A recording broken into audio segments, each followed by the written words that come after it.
마가복음 16장을 살펴보겠습니다. 1절에서부터 8절까지를 제가 읽어드리겠습니다. 또한 제자들에게 이르시되 어떤 부자에게 청지기가 있는데 그가 주인의 소유를 허비한다는 말이 그 주인에게 들린지라. 주인이 저를 불러 가로되 내가 내게 대하여 들은 이 말이 어찌미뇨 내 보던 일을 세마라. 청지기 사물을 계속하지 못하리라 하니 청지기가 속으로 이르되 주인이 내 직분을 빼앗으니 내가 무엇을 할꼬. 땅을 파자니 힘이 없고 빌어먹자니 부끄럽구나. 내가 할 일을 알았도다. 이렇게 하면 직분을 빼앗긴 후에 저희가 나를 자기 집으로 영접하리라 하고 주인에게 빚진 자를 낱낱이 불러다가 먼저 온 자에게 이르되 네가 내 주인에게 얼마나 졌느뇨. 말하되 기름 100마리니이다. 가로되 여기 내 증서를 가지고 빨리 앉아 50이라 쓰라 하고 또 다른 이에게 이르되 너는 얼마나 졌느뇨. 가로되 밀백석이니이다. 이르되 여기 내 증서를 가지고 80이라 쓰라 하였는지라. 주인이 이 옳지 않은 청지기가 이를 지혜 있게 하였으므로 칭찬하였으니 이 세대의 아들들이 자기 시대에 있어서는 빛의 아들들보다 더 지혜로움이니라. 예수님께서 불의한 청지기의 비유를 말씀하셨습니다. 청지기는 주인의 재산관리자라고 할 수 있습니다. 출애굽기에 나오는 요셉도 보디발의 청지기 사물을 받지요. 청지기는 중요한 사안에 대해서 정말 집안의 존립을 결정할 수 있는 그런 아주 대단히 중대한 사안에 대해서는 당연히 주인에게 허락을 받고 그 뜻을 묻어서 처리를 해야 하지만은 그 외에 일상적인 사안들에 대해서는 이 청지기는 굳이 주인에게 묻지 않고 자기 판단에 따라서 결정을 할 재량권이 있었습니다. 주인이 그런 거 일일이 다 신경 못 쓰잖아요. 그러니까 청지기가 다른 종들을 지휘를 하면서 집안의 모든 대소사를 결정을 했던 거예요. 정말 대단한 일에 대해서만 주인에게 의사를 묻고 그 외에는 다 자기가 재량할 처결할 권한이 있었다. 그런 막강한 권한이 있었습니다. 그래서 불의한 청지기의 경우에는 주인의 재산을 허비할 수 있는 그런 여지가 있었던 것이지요. 어느 주인이 자신의 청지기가 주인의 재산을 허비하고 있다라는 사실을 알게 됐습니다. 주인은 이 불의한 청지기를 불러서 책망을 하면서 이제는 파면을 할 거니까 이제 내쫓을 거니까 너희의 맡은 업무를 정리하라 했습니다. 인수인계 준비해라 이런 얘기지요. 이 말을 들은 청지기는 내가 이후에는 어떻게 살아가야 하는가 하고서 걱정이 됐습니다. 그리고 머릿속에 좋은 생각이 떠올랐어요. 주인에게 빚을 지는 사람들이 무척 많단 말입니다. 그 사람들을 불러다가 자신이 그 빚을 줄여주면 그러면은 자신이 이제 쫓겨나서 오갈 데 없는 처지가 되었을 때에 그들이 그렇게 빚을 줄여준 은혜를 기억을 하고 자신을 돌보아 주지 않겠느냐 이렇게 생각을 한 겁니다. 그래서 청지기가 주인에게 빚진 자들을 불러 모아서 그들의 빚을 파격적으로 감면을 해줬습니다. 기름 100마를 빚진 자는 50마를 빚진 것으로 장부를 고쳐줬어요. 장부 조작을 한 겁니다. 밀 100석을 빚진 자는 80석을 빚진 것으로 고쳐준 겁니다. 여러분 이거는 명백하게 주인의 재산에 손실을 끼친 거지요. 그런데 주인은요, 불의한 청지기가 이러한 행동을 한 것을 알고는 오히려 이것을 칭찬을 해주더란 말입니다. 아니 어떻게 자기 재산을 축내는 사람을 칭찬을 해줄 수가 있는 겁니까? 이것은 이 이야기에 나오는 주인이 바로 하나님을 의미하고 있기 때문인 것입니다. 하나님은 세상의 모든 것을 소유하고 계십니다. 그래서 사람이 이건 내 거야 이렇게 생각을 하고 있는 것까지도 실상은 하나님의 소유였어요. 하나님께서 그것을 그에게 잠깐 맡기신 것에 불과한 겁니다. 청지기, 사람은 모두 다 청지기인 것이죠.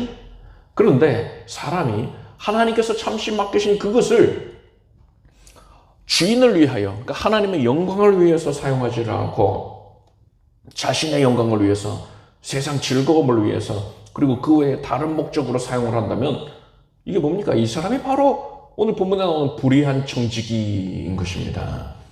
그런데 그렇게 불의하게 살던 자가 어느 날 자신이 더 이상은 청지기 역할을 할 수 없게 됐다라는 것을 깨닫게 됩니다. 뭡니까? 사람에게 죽음과 심판이 찾아온다는 사실을 이제 직면하게 된 거예요. 깨닫게 된 겁니다. 그래서 불의한 청지기는 이후의 삶을 대비하고자 합니다. 이것은 영적으로 볼 때에 사람이 죽음 이후에 겪게 될 심판을 대비하는 것을 의미하는 겁니다. 하나님께서는 한 번 죽는 것은 사람에게 정하신 것이요 그 후에는 심판이 있으리니 라고 하셨습니다. 사람은 누구나 한 사람도 빠짐없이 결국에는 이 죽음을 경험하게 되지 않습니까? 그 이후에는 어떻게 된다고 했어요? 반드시 심판을 받게 된다라고 이 히브리서 말씀에 선언하고 있습니다. 불신자만 심판을 받는 것이고 신자는 심판을 받지 않겠지 이렇게 생각을 하고 하는 경우가 있는데 이건 반은 맞고 반은 틀려요. 멸망 심판은 안 받습니다. 신자는. 그렇지만 심판을 받아요. 공력 심판을 받게 되는 겁니다. 신자는 자신이 주를 위해 일한 것에 대한 공력 심판, 그러니까 상급 심판을 받게 되는 겁니다. 따라서 사람이라면 한 사람도 빠짐없이 누구나가 장래에 있을 심판을 예비해야 하는 것입니다. 오늘 본문에서 예수님께서 불의한 청지기를 칭찬하셨다 하지 않습니까? 왜 칭찬하신 겁니까? 그가 이후의 삶을 미리 대비했기 때문이에요. 마찬가지로 하나님께서는 이후에 있을 심판을 대비하는 사람을 칭찬하시는 것입니다. 만약에 불신자라면 이후의 삶을 어떻게 대비해야 합니까? 멸망 심판을 받지 않으려면 죄 씻음을 받아야 된단 말입니다. 그것은 예수님의 보혈밖에는 답이 없어요. 따라서 반드시 살아있는 동안에 지금 숨쉬고 있는 이 순간에 반드시 예수님의 대속의 은혜를 믿어야만 하는 겁니다. 예수님의 대속을 믿는 것이 바로 불신자가 장래의 삶을 예비하는 가장 지혜로운 방법인 것이지요. 그리고 이렇게 대속의 은혜를 믿어서 구원을 받게 된 성도라면 이제 어떤 대비를 해야 합니까? 내가 소유하고 있는 모든 것들이 하나님께서 나에게 잠깐 맡기신 것임을 깨닫고 그 모든 것을 오직 하나님을 기쁘시게 해드리기 위하여서 사용해야 하는 겁니다. 전도서 말씀에 너는 청년의 때 곧 곤고한 날이 이르기 전 나는 아무 낙이 없다고 할 해가 가깝기 전에 너희 창조자를 기억하라 했습니다. 이 말씀의 영적인 의미는 이 세상에 살아있을 때에, 그러니까 아직 심판대 앞에, 하나님의 무서운 심판대 앞에 서기 전에 자신이 장차 하나님의 심판대 앞에 서게 된다는 사실을 깨닫고 그것을 직시하고 항상 잊지 않은 채로 살아가야 한다라는 걸 교훈한 거예요. 여러분은 장래에 반드시 심판이 있다. 나는 하나님의 심판대 앞에 서게 된다라는 사실을 명심하시기 바랍니다. 그래서 이 세상에서의 삶을 전부로 여길 것이 아니라 장차 있을 심판을 대비하기 위하여서 오늘 이 시간을 살아가기를 바랍니다. 이것을 위해서 우리는 예수님의 대속의 은혜 안에만 머물러야 하고요. 그리고 하나님께서 나에게 주신 것들을 오직 하나님의 영광과 하나님을 기쁘시게 해드리기 위해서 사용하기를 힘써야 하는 것입니다. 자, 9절에서 13절까지 읽어드리겠습니다. 내가 너희에게 말하노니 불의의 제물로 친구를 사귀라. 그리하면 없어질 때에 저희가 영원한 처소로 너희를 영접하리라. 지극히 작은 것에 충성된 자는 큰 것에도 충성되고 지극히 작은 것에 불의한 자는 큰 것에도 불의하니라. 너희가 만일 불의한 제물에 충성치 아니하면 누가 참된 것을 너희에게 맡기겠느냐? 너희가 만일 남의 것에 충성치 아니하면 누가 너희의 것을 너희에게 주겠느냐? 집 하인이 두 주인을 섬길 수 없나니 혹 이를 미워하고 저를 사랑하거나 혹 이를 중히 여기고 저를 경히 여길 것임이라. 너희가 하나님과 제물을 겸하여 섬길 수 없느니라. 이것은 불의한 청지기와 이어지는 내용입니다. 예수님께서는 불의의 제물로 친구를 사귀라 하셨습니다. 여기서 불의의 제물이란 불의한 방법으로 모은 제물을 의미하는 게 아닙니다. 불의한 청지기가 관리하고 있었던 바로 그 제물을 얘기하는 거예요. 즉 하나님께서 사람에게 맡겨주신 모든 것들, 나를 이루고 있는 모든 것들을 의미하는 겁니다. 예수님께서 불의의 제물로 친구를 사귀라. 그러면 없어질 때에 그들이 영원한 처소로 너희를 영접하리라 하셨습니다. 이것은 내가 이 세상에 사는 동안에 내가 소유하고 있던 모든 것, 하나님께 받은 것, 이 모든 것들을 다른 이들에게 베풀어주면 그것으로 인해서 천국에서 나는 상을 받게 된다라는 의미입니다. 예수님께서 양과 염소의 비유에서 내가 진실로 너희에게 이르노니 너희가 여기 내 형제 중에 지극히 작은 자 하나에게 한 것이 곧 내게 한 것이니라 하셨습니다. 예수님께서는 우리가 어려움과 연약을 겪고 있는 다른 성도에게 선을 베푼 것을 바로 예수님께 베푼 것이다. 이렇게 인정을 하시고 우리에게 상을 내려주신다는 겁니다. 여기서 우리가 주목해야 할 부분이 있어요. 예수께서는 너희가 만일 불의한 제물에 충성치 아니하면 누가 참된 것으로 너희에게 맡기겠느냐라고 하셨어요. 하나님께서는 우리가 하나님께서 맡겨주신 것, 그것을 하나님을 기쁘시게 해드리기 위하여 사용하는지 그렇지 않은지 이것을 확인을 하시고는 우리가 하나님을 위하여서 사용을 하는 것을 확인을 하셨다면 우리에게 하늘의 상급을 베풀어 주신다라는 뜻이에요. 자, 이걸 통해서 우리가 뭘 할 수 있느냐? 우리가 이 세상에 거하는 동안에 하나님께서 우리에게 무언가를 맡겨주신다면요, 그건 뭘 의미하는 겁니까? 하나님께서 우리에게 상급을 베풀어 주시기 전에 우리가 그 상급을 받아 누릴 만한 그릇인지 아닌지를 테스트하는 과정이라는 거예요. 하나님께서 여러분에게 무언가를 맡겨주셨습니까? 하나님께서 여러분에게 건강을 주셨나요? 재물을 주셨나요? 그 외에 여러 가지 자랑거리들을 주셨습니까? 자, 그럼 그것 자체에 만족을 하면은요, 아니 돼요. 아, 난 이거 누리면서 살다가 그냥 편히 천국 가야지. 그런 생각하시고 있으면 안 돼요. 그거 왜 주셨다고요? 과연 상급을 받을 만한 그릇인지 테스트해보자. 이거란 말입니다.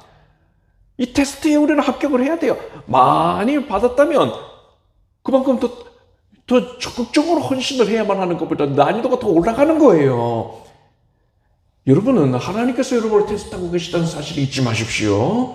따라서 여러분은 이러한 형통을 누릴 때에 여러분이 가진 모든 것을 통해서 오직 하나님을 기쁘시게 해드리기 위하여서 더욱더 적극적으로 애쓰고 노력하게 되기를 바랍니다.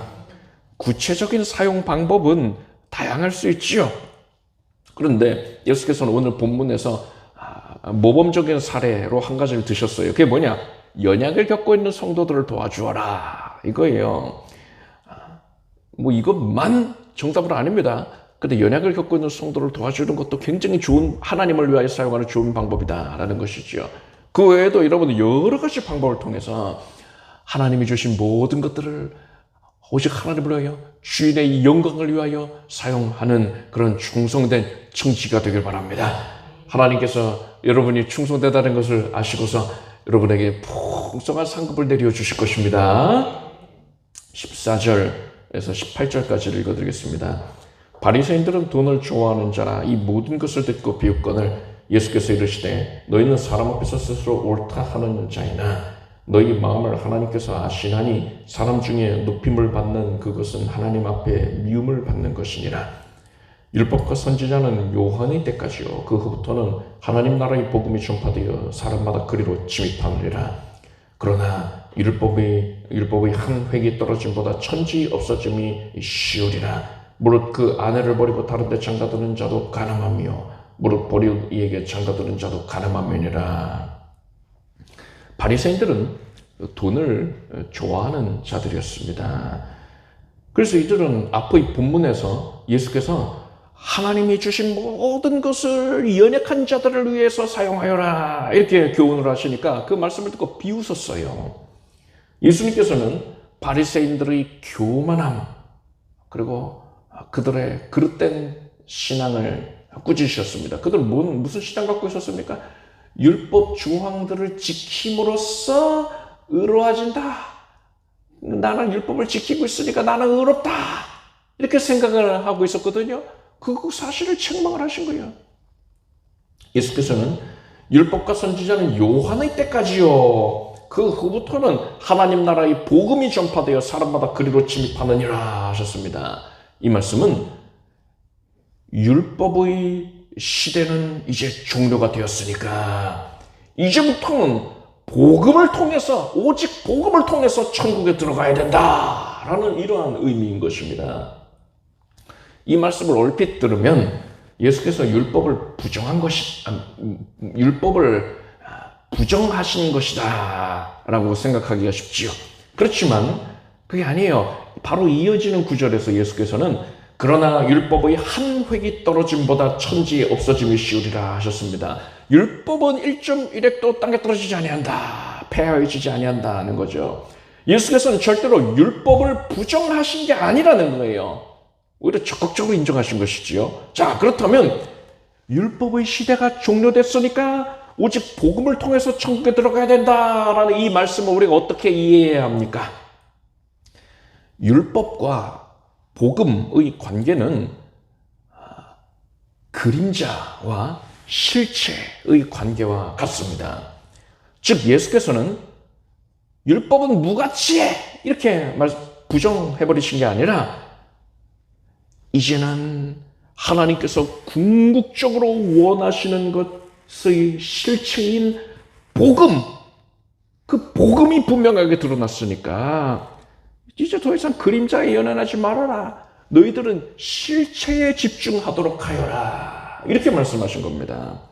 복음이 어떻게 분명하게 드러났습니까? 하나님의 아들 예수 그리스도 복음의 시작이라 했습니다. 복음은 예수님을 통해서 분명하게 드러난 것이에요. 예수님이 바로 복음이신 것입니다. 따라서 율법은 예수 그리스도의 그림자인 거예요. 그런데 예수님이 이 세상에 오셨으니까 이제는 그림자한테 집중할 필요가 없는 것 아닙니까? 실체이신 예수님한테 집중을 해야 되는 것이지요. 그런 의미에서 말씀을 하신 거예요. 누가복음에서 빈번하게 등장했던 안식일 논쟁도 마찬가지입니다. 안식일을 준수하는 게 이제 가장 대표적인 율법으로 들 수가 있거든요. 그런데 안식일에 뭡니까? 장차 오실 메시아께서 안식을 주실 것이다. 오직 메시아 안에서만 안식을 누릴 수 있다는 걸 예표하는 거예요. 그래서 하나님께서는 이 사실을 사람들이 깨닫게 해주기 위하여서 사람에게 안식일을 준수하라는 율법을 주신 거죠. 그림자를 주신 거란 말입니다. 그런데 여러분, 참된 안식의 실체이신 예수께서 이 땅에 오셨으니까 이제부터 사람은 오직 예수 안에서 안식을 누리기를 힘쓰면 되는 것이 아니겠습니까? 그러니까 이제 더 이상 문자적으로 안식일을 지키는 건 아무런 의미가 없어진 거예요. 다만 이것은 가능하지요. 예수님 안에 거하면서 참된 안식을 누리고 있는 자가 예수님을 기쁘시게 해드리고자 하는 열망을 가지고서, 그래서 안식일을 지키면 기뻐하시지 않을까 하고서 안식일을 성실하게 지킨다면 이것은 용납을 할 수가 있지요. 그렇지만 이것도요, 여러분, 성경을 제대로 알고 있다면, 그 교회에서 성경을 제대로 성실하게 교육을 하였고 그것을 성실하게 받아들였다면 이렇게 안식일을 지키려는 시도조차 하지 않아야 정상입니다. 왜 그렇습니까? 여러분, 안식일을 우리가 제대로 알아야 돼요. 예수께서는 안식일에 부활하신 게 아니라 안식 후 첫날에 부활하셨습니다. 토요일이 아니라 일요일에 부활하셨단 말이에요. 왜 그러셨을까요? 안식일은 거룩한 날로 상징화되어 있지 않았습니까? 그러니까 나는 거룩한 날인 안식일에 부활을 해야겠다 이러실 수도 있는데 왜 굳이 안식 후 첫날에 부활하셨냔 말입니다. 예수님이 안식일을 성취했다라는 것을 드러내시기 위함이었단 말입니다. 그리고 제자들에게 나타나신 것도 안식 후 첫날이었다, 안식 후 첫날이었다 되어 있어요. 성령께서 강림하신 것도 안식 후 첫날이었단 말입니다. 그래서 사도들은 안식일보다 예수님이 부활하신 안식일 다음날, 그러니까 일요일이 예배일로 더 적합하다 이렇게 판단을 했어요. 그래서 초대교회의 성도들은 일요일을 주님의 날, 그러니까 주의 날 이렇게 부르면서, 신약성경을 보면 주의 날이라는 표현이 있지 않습니까? 그날이 바로 일요일이에요. 일요일을 주일이라고 부르면서 그날을 예배일로 지키기 시작을 하였던 것입니다. 자발적으로 그리 된 것이지요. 율법 때문에 그런 게 아니란 말이죠. 그래서 오늘날에 안식일을 지켜야 된다, 토요일을 예배일로 지켜야 된다 이런 주장하는 거 합당치 않은 겁니다. 자, 안식일뿐 아니라 그 외의 모든 율법들도 마찬가지예요. 이제는 예수님 실체가 오셨으니까 사람은 더 이상 이 율법 조항 자체에, 그림자 자체에 얽매여서는 안 되는 거예요. 그럴 필요가 없는 겁니다. 예수님 안에 거하고 있는 자는 이제는 그림자를 바라보고 그림자에 집착할 것이 아니라 예수님 안에 있다면 이제부터는 오직 어떻게 하면 예수님을 기쁘시게 하여 드릴고 이것을 고민하면서 살면 되는 것입니다. 그 목적으로 살면 되는 거예요. 예를 들어서 율법은 뭐라고 얘기합니까? 과부와 고아들을 돌보라. 율법은 그렇게 명령하고 있어요. 그러면 예수 믿는 자가 이 율법 조항 때문에 과부와 고아들을 돌보는 겁니까? 절대 그렇지가 않아요. 예수 믿는 자는 오직 예수님을 기쁘시게 해드리고자 하는 마음에서 누가 시키지 않아도 자발적으로 과부와 고아들을 돌본단 말이죠. 이건 절대로 율법 때문에 강제로 그런 게 아니에요. 예수님을 사랑하기 때문에 자발적으로 그렇게 한 것입니다. 기쁘시게 해드리기 위해서 그렇게 한 거예요. 그러한 삶을 사는 과정에서 공교롭게도 의도치 않았는데도 이 율법 조항이랑 겹치는 게 있었던 거예요. 그러면은 율법 조항을 준수하게 된 셈이 되는 거지만 율법 때문에 그걸 한 게 아니란 말입니다.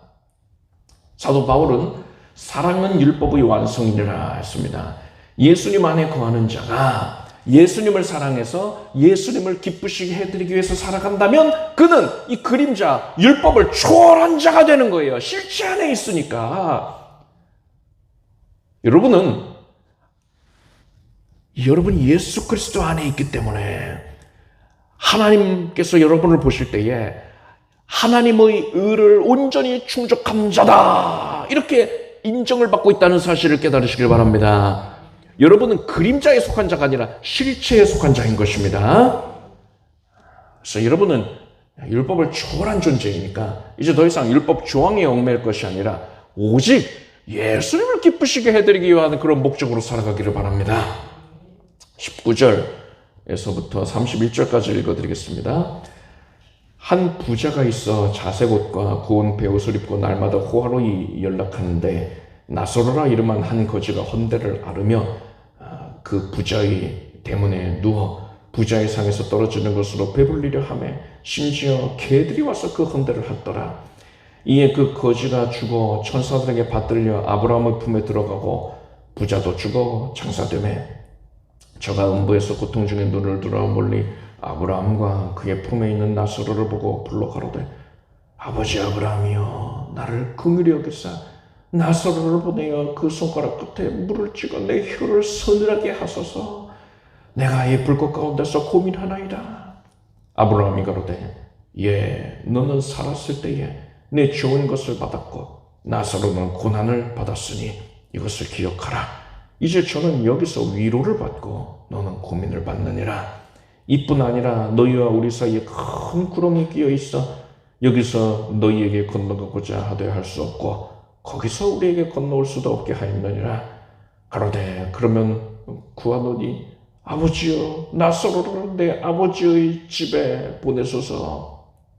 내 형제 5이 있으니 저희에게 증거하게 하여 저희로 이 고통받는 곳에 오지 않게 하소서. 아브라함이 가로되 저희에게 모세와 선지자들이 있으니 그들에게 들을지니라.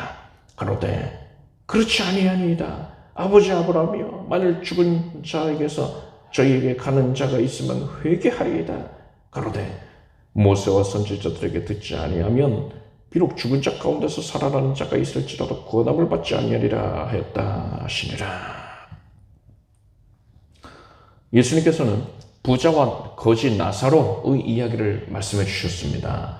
한 부자가 있었는데 자색 옷과 고운 베옷을 입고 있었습니다. 여러분 자색 옷을 주목하세요. 이 자색 옷은요 고대 시대에서 가장 비싼 옷입니다. 자색 염료를 얻는 게 무척 어려웠어요. 사도행전 우리가 뭐 살펴볼 것이지만 자주장서 루디아 하지 않습니까? 이 자색 염료가 어떤 조개에서 몇 방울만 얻어낼 수 있는 거예요. 그래서 그 염료에 적셔서 염색을 한 그 자주색 옷감은 당시에 왕족들 혹은 귀족들만 입을 수 있는 것이었습니다. 부의 상징이었던 거예요. 그리고 또 이 고운 베옷을 입었다고 하지 않았습니까? 이것은 애굽에서 만든 세마포 속옷입니다. 이 고운 베옷은 고대 시대에는 같은 무게의 금보다도 비쌌다고 합니다. 이런 부자의 집에 대문 앞에 누워있는 거지가 있었습니다. 그의 이름은 나사로였어요. 나사로라는 이름은 도와주시는 하나님이라는 뜻입니다. 예수님께서 이 거지의 이름을 나사로라고 하신 것은 지금 예수께서 이야기를 만들어내시는 중인 것 같거든요. 근데 예수께서 굳이 이 거지의 이름을 나사로라고 부여하셨단 말이죠. 그거는 이 사람은 하나님을 신실하게 섬기는 자다라는 것을 우리에게 전제한 상태에서 이야기를 듣게끔 해주시는 장치다. 그것을 암시하시는 것이다 라고 볼 수가 있죠. 나사로는 부자의 상에서 떨어지는 것으로 연명을 했습니다. 이것은 부자의 집에서 배출되는 음식 쓰레기로 그것을 먹으면서 생계 유지를 하고 있었다는 거예요. 비참한 상태지요. 그리고 거지 나사로가 부자의 대문에 누워 있었다라고 하는 거는 이거는 뭐 뻔뻔하게 사람들 지나다니는 걸 방해했다 이런 뜻이 아니고요. 이 사람이 건강상의 이유로 인해서 몸을 제대로 거동을 할 수가 없었다라는 걸 의미합니다. 누군가가 도와주질 않으면 제대로 이동을 하기가 힘든 거예요. 그리고 나사로는 피부병을 앓고 있었습니다. 개들이 와서 그 헌대를 핥았다 했는데요. 이것은 개들이 나사로를 불쌍하게 생각해서 뭐 핥아줬다 이런 의미가 아닙니다. 나사로를 괴롭게 했다는 거예요. 나사로가 제대로 쉴 수도 없게끔 개들이 와서 여기저기를 훑으면서 괴롭히고 있는 그런 모습입니다. 그런데 이런 나사로가 죽고 부자도 죽었어요. 부자의 장례식은 대단히 성대하게 치러졌습니다. 반면에 나사로의 시신은 그 거기 집 앞에서 죽어 있으니까는 기분 나쁘다 해서 사람들이 뭐 연고지 가족들도 없을 테니까요. 그냥 그 들쳐매다가 내다가 치워버리는 거였습니다. 제대로 장례를 치른 게 아니었어요. 예수께서는 그 거지가 죽어 천사들에게 받들려 아브라함의 품에 들어가고 부자도 죽어 장사됨에 라고 했습니다. 여기서 우리는 성도가 죽으면 그의 영혼이 천사들의 손에 받들려서 천국에 입성하게 된다라는 것을 알 수 있습니다. 그리고 나사로는 아브라함의 품에 안겨 있었다 했는데요. 이것은 아브라함이 가진 신앙, 그 신앙을 소유한 자들이 하나님께로부터 아브라함의 영적인 후손으로 인정을 받게 되고 하나님의 품에 안기게 된다라는 걸 의미한다고 볼 수 있습니다. 성도는 천국에서 하나님의 품에 안겨서 지극한 평안을 누리게 되는 겁니다. 그런데 이러한 복은 천국에서만 비로소 누릴 수 있는 게 아니에요. 이사야 선지자는 예수님에 대해서 이렇게 말합니다. 그는 목자같이 양무리를 먹이시며 어린 양을 그 팔로 모아 품에 안으시며 젖먹이는 암컷들을 온순히 인도하시리로다 했습니다. 목자이신 예수님께서는 어린 양이 상처를 입고 고통스러워하는 그 모습을 절대로 구경만 하고 계시지 않습니다. 예수님은 어린 양을 품에 안으시고 쓰다듬어 주시고 따스한 음성으로 위로해 주시고 하나님의 권능의 손길로 치료해 주시는 것입니다. 우리는 지금 이러한 은혜를 누리고 있습니다. 우리가 훗날에 천국에 들어가 보면은요, 그때는 제가 종종 말씀드리지만 이 세상에서 우리가 살아온 모습을 돌아볼 수 있을 것이다 하지 않습니까? 모든 게 다 기록으로 남겨져 있을 거예요. 오늘날에도 뭐 옛날에 찍었던 동영상 틀어보면은 옛날 이야기 돌아보면서 즐거워하잖아요. 그것처럼 모든 것을 다 돌아볼 수 있게 될 거예요. 천국에 들어가 보면요, 우리가 이 땅에 거할 때에 예수님께서 성령으로 내 곁에 오셔서 나를 구경하고 계셨던 게 아니라 두 팔을 벌려서 꼭 끌어안고 계셨었다라는 걸 확인하게 될 겁니다. 방금 이사야서 말씀에서 그 팔로 모아 품에 안으시며 라고 했거든요. 지금 성령님께서 우리를 안아주시고 계십니다. 그것을 하시길 바랍니다. 그런데 우리는 그것을 천국에 가면은 예수님이 나를 안고 계셨구나 이것을 깨닫고서는 기뻐할 테지만 지금은 어떤 모습을 보이고 있습니까? 예수님의 품에 우리가 안겨 있다면 그 무엇도 우리를 해할 수 없잖아요. 우리는 그저 그 평안을 누리기만 하면 된단 말입니다. 그런데 우리는 예수님의 품에 안겨 있으면서도 이것을 머리로만 알고 실제로는 깨닫지를 못하는 거예요. 예수님은 내 기도에 관심이 없으셔 하면서 괴로움에 몸부림치고 있단 말입니다. 이제 여러분이 바로 오늘 본문에 나오는 나사로처럼 예수님의 품에 안겨 있다는 사실을 분명히 깨닫기를 바랍니다. 이제 여러분은 어머니의 품에 안겨 있는 아기처럼 선한 목자의 품에 안겨 있는 어린 양처럼 평안과 위로를 누리기를 바랍니다. 천국에서만 그걸 확인할 게 아니라 지금 그 은혜를 누리기를 바랍니다. 내가 힘겨워할 때에 예수께서 나를 어루만지시면서 나의 딸아, 나의 아들아, 많이 힘들었지. 그렇지만 그런 모든 과정들을 결국 너를 푸른 초장 쉴만한 물가로 가장 선한 길로 인도하기 위함이었다. 모든 것이 합력하여 선을 이룰 것이니 염려 말아라. 성령님이 지금 이렇게 말씀하고 계신 그 음성을 듣게 되길 바랍니다. 나사로는 죽어서 천국에 들어가게 됐는데 부자는 죽어서 지옥에 가게 됐습니다. 구체적으로는 음부라는 곳이지요. 이를 볼 때에 부자는 살았을 적에 예수님을 섬기지 않았다. 그러니까 오실 메시아를 섬기지 않았다는 걸 알 수 있습니다. 부자가 아버지 아브라함이여 나를 긍휼히 여기사 나사로를 보내어 그 손가락 끝에 물을 찍어서 내 혀를 서늘하게 하소서. 내가 이 불꽃 가운데서 고민하나이다 했어요. 음부는 물 한 방울을 찍어서 혀를 서늘하게 해주십시오 라고 요청할 만큼 지극히 고통스러운 곳이에요. 예수께서는 음부에 대해서 말씀하시기를 거기는 구더기도 죽지 않고 불도 꺼지지 아니하느니라 사람마다 불로써 소금 지듯함을 받으리라 하셨습니다. 음부에서는 살을 파먹는 구더기로 인해서 고통을 당하게 되고요. 불소금에 절여지게 된다는 거예요. 여러분 생각해 보십시오. 소금이 뜨거운 불과 함께 사람의 피부에 뿌려지게 되면 그 뜨거움의 강도가 어떻겠습니까? 음부에 들어가게 된 자는 이런 고통을 받게 된다는 거예요.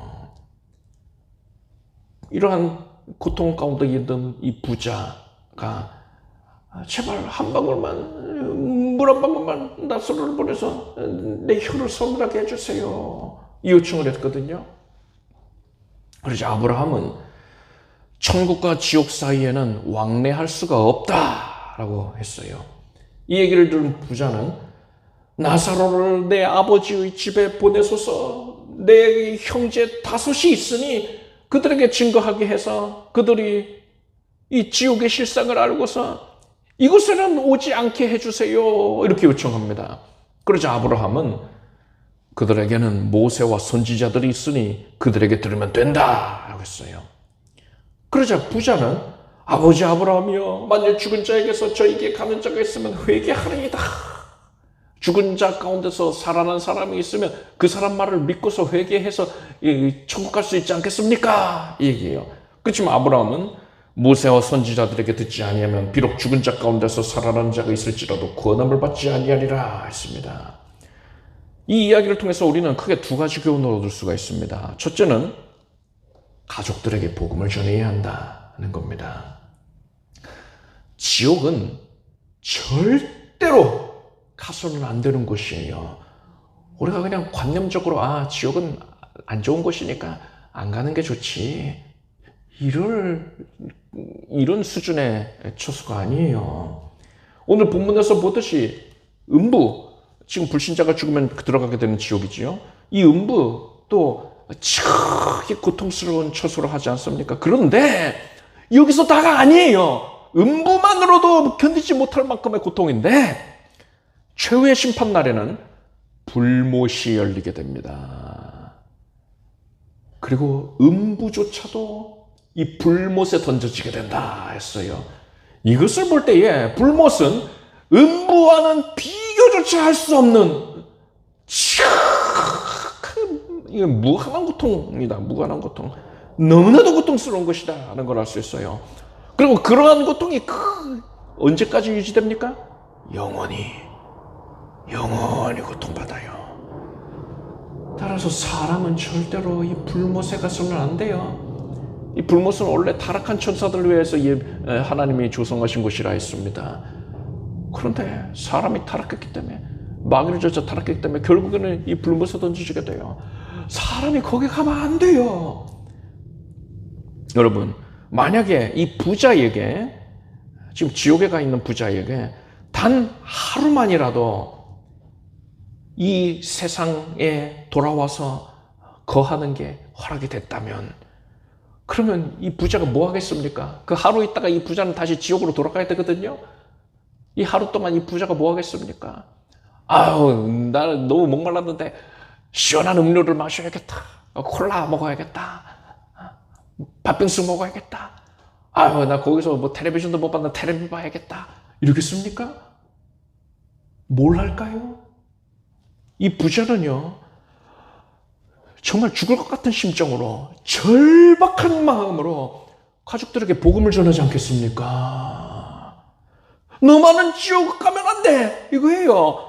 그들에게 반드시 예수님을 믿으라고. 내가 있는 지옥에 와서는 안 된다고 눈물을 흘리면서 그렇게 호소하지 않겠습니까? 여러분, 우리가 바로 이 부자가 가지고 있는 그 절박한 마음을 가져야 되는 겁니다. 그래서 여러분은 믿지 않는 가족분들에게 이렇게 창자가 끊어진 듯한 고통으로, 절박한 마음으로 그들에게 복음을 전하게 되길 바랍니다. 반드시 복음을 전해야 돼요. 그리고 둘째로 우리는 건강한 믿음을 가져야 한다라는 것을 알 수 있어요. 부자는 죽은 자 중에 살아서 돌아온 자가 있다면 불신자들이 회개할 것입니다. 이렇게 말했어요. 그렇지만 아브라함이 뭐라고 했습니까? 모세와 선지자들의 말을 듣지 않는 사람들은 죽은 자 중에 살아난 자가 있다 하더라도 그 말을 믿지 않을 것이다 라고 했습니다. 모세와 선지자란 하나님께서 주신 말씀을 의미합니다. 그러니까 모세의 오경, 창세기, 출애굽기, 레위기, 신명기, 그 율법이지요. 그리고 선지자들이 기록한 구약 성경을 얘기하는 것이지요. 또한 하나님의 말씀을 전하는 하나님의 종들을 가리켜서 이 모세와 선지자라고 표현한 것이다 할 수 있어요. 그래서 오늘날로 치자면은요, 성경 말씀을 증거하는 설교자와 복음 전도자들을 의미한다 할 수가 있습니다. 성경에는 실제로 예수님께서 죽은 자를 다시 살려내시는 기적을 보이신 그런 사건에 대한 기록들이 있습니다. 이건 뭐 부활이 아니죠. 소생입니다. 부활은 영화로운 몸을 입는 것이고, 소생은 그저 죽었다가 다시 살아나는 거지요. 자, 소생에 대한 가장 대표적인 기록이 뭐가 있습니까? 예수께서 나사로라 이름한 사람을 죽은 지 4일, 나흘이죠. 4일 만에 다시 살려주셨습니다. 천국 갔던 거지 나사로가 다시 살아났구나 하는데 생각할 수 있는 그거 아니에요. 동명이인입니다. 이 사람은 본문에, 오늘 본문 살펴보고 있는 이 거지 나사로가 아니에요. 자, 그런데 죽었다 살아난 나사로에 대하여서 그 기록을 계속 보니까 어떻습니까? 요한복음 말씀 보니까 유대인의 큰 무리가 예수께서 여기 계신 줄을 알고 오니 이는 예수만 위함이 아니요 죽은 자 가운데서 살리신 나사로도 보려 함이로라. 대제사장들이 나사로까지 죽이려고 모의하니 라고 했어요. 복음을 안 믿는 자들은 나사로가 죽은 자 가운데서 4일 만에 살아났는데도 불구하고 그러면은 예수님을 믿어야 할 것인데 예수님 믿지 않고 그 나사로까지 죽여야겠다 이런 강력한 모습을 보인다는 겁니다. 이것을 통해서 우리는 예수님을 안 믿을 자들은 아무리 엄청난 기적을 보여준다 하더라도 끝까지 예수님을 영접하지 않는다는 걸 알 수 있습니다. 사도 바울은 그러므로 믿음은 들음에서 나며 들음은 그리스도의 말씀으로 말미암았느니라 했습니다. 예수님에 대한 믿음은 기적을 체험했기 때문에 생기는 게 아니란 말이에요. 오직 하나님의 말씀을 들음으로써 믿음이 생겨나게 된단 말입니다. 물론 기적을 체험한 사람들 중에도 그 사건, 그걸 계기로 인하여서 믿음을 갖게 되는 경우가 있습니다. 그런데 이 사람이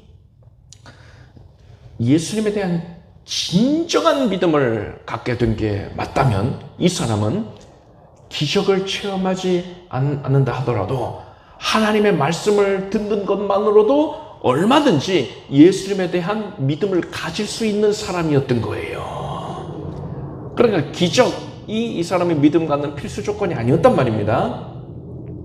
따라서 하나님께서 나한테 기적을 보여주시면 내가 하나님을 믿을 거야 이렇게 생각하는 것은 절대로 건강한 믿음이 아닌 것입니다. 여러분은 여러분의 믿음의 뿌리를 기적을 체험한 것에다가 둘 것이 아니라 오직 여러분의 뿌리를 하나님의 말씀에 두기를 바랍니다. 하나님의 말씀을 듣고 건강한 믿음을 갖는, 오직 말씀에 기반한 믿음을 갖는 여러분이 되기를 바랍니다. 기도하겠습니다. 하나님 감사합니다. 말씀을 중심으로 신앙생활하게 해주셔서 감사합니다. 이 세상에서 우리가 소유하는 모든 것들을 다 주를 위해 사용하게 하소서. 우리가 복음을 증거하기 힘쓰게 해주시고 건강한 믿음을 갖게 해 주시옵소서. 예수님의 이름으로 기도드립니다. 아멘. 모두 자리에서 일어나시기 바랍니다. 가슴에 손을 얹으시고 아픈 곳에 손 얹고 간절한 손을 품고 기도하겠습니다. 하나님 감사드립니다. 예수님께서 지금 우리 가운데 오셔서 우리의 삶을 그저 멀찍이서 구경하시는 것이 아니라 우리를 품에 안으시고 보듬어 주시고 위로하여 주시고 우리의 연약을 감싸주시고 채워주시는 것을 감사합니다. 예수님은 나의 하나님, 나의 선한 목자이십니다. 내가 이제 예수 그리스도 안에 있으니 평안과 담대함을 누리겠습니다. 치료를 누리겠습니다. 지금 연약한 부위에 우리가 각자 손을 얹은 그 부위에 예수님의 손이 닿아서 예수께서 만져주셔서 지금 고침받게 하소서. 나의 하나님은 치료하시는 전능자이십니다. 예수님이 날 사랑하셔서 날 불쌍히 여기셔서 나를 고쳐주시나이다. 우리 사랑하는 온 성도들을, 온 가족들을 고쳐주시옵소서. 우리가 간절한 마음으로 애끓는 심령으로 복음을 전하겠습니다. 제발 지옥에 가지 말라고, 예수 믿고 구원받아야 한다고 눈물로 호소할 것입니다. 그에 합당한 마음이 이루어지게 해주시고 그들을 주께로 인도할 수 있도록 하나님께서 마음의 모든 견고함을 무너뜨려 주시옵소서. 예수 그리스도께서 예수님의 자녀들이 이 시간에 성령의 능력으로 새로워지고 온전히 쾌유케 되고 문제가 해소되는 그러한 은혜를 허락하여 주십니다. 모든 갈등도 사라질지어다. 온몸이 깨끗해질지어다. 머리부터 발끝까지 뼈마디 마디와 관절과 골수가 온몸 각기관이 다 깨끗해져라. 암세포도 녹아 없어져라. 믿습니다. 감사합니다. 하나님, 항암 치료 중에 하나님께서 큰 은혜를 주시고 부작용과 또한 후유증이 없게 하시며 면역을 온전케 하여 주시고 모든 질병이 틈못하게 해주시나이다. 한 길로 왔다가 7길로 물러가게 될지어다. 이제 예수 그리스도의 자녀들이 복음 증거하는 삶을 사는 데에 있어서 더 많은 것들을 동원하여 최선을 다할 수 있도록 하나님 가경의 은사도 내려주시옵소서. 건강 주시고 물질 주시고 영향력의 은사 주시고 또 많은 이들에게 사랑받게 하여 주시옵소서. 그들의 신뢰를 바탕으로 전도할 수 있게 그들이 우리를 신뢰하게 하여 주시옵소서. 온 가족들을 긍휼히 여기는 마음이 우리 안에 충만해질 것이며 눈물이 가득하여질 것이고 예수 그리스도의 심령을 품게 하여 주시옵소서. 그들의 마음이 변화가 되고 주께로 달려 나올 수 있게 하여 주시옵소서. 이제 복음 증거의 장이 열리게 될지어다. 온 가족이 구원을 받고 예수 그리스도를 알고 예수 그리스도를 충성스럽게 섬기는 가정 될지어다. 하나님께서 우리 삶의 모든 문제를 다 책임져 주시나이다. 지금 물질의 부유함을 허락하여 주시고 장막의 문제도 해소하여 주시고 산업의 현장은 복을 받게 하여 주시고 각별히 하나님께서 자녀에게 지혜를 주셔서 하나님 은총 안에서 집중력의 은사를 바라게 하여 주시옵고 이해력의 은사도 받게 하여 주시옵소서. 판단력의 은사도 받게 하소서. 그래 하여서 또한 원하는 상급학교에 진학을 할 수 있게 하여 주시옵소서. 하나님께서 문 여신 것을 알고 기뻐하게 하소서. 또한 취업의 허락됨을 믿습니다. 견고하게 다쳤던 분들을 다 열어주소서.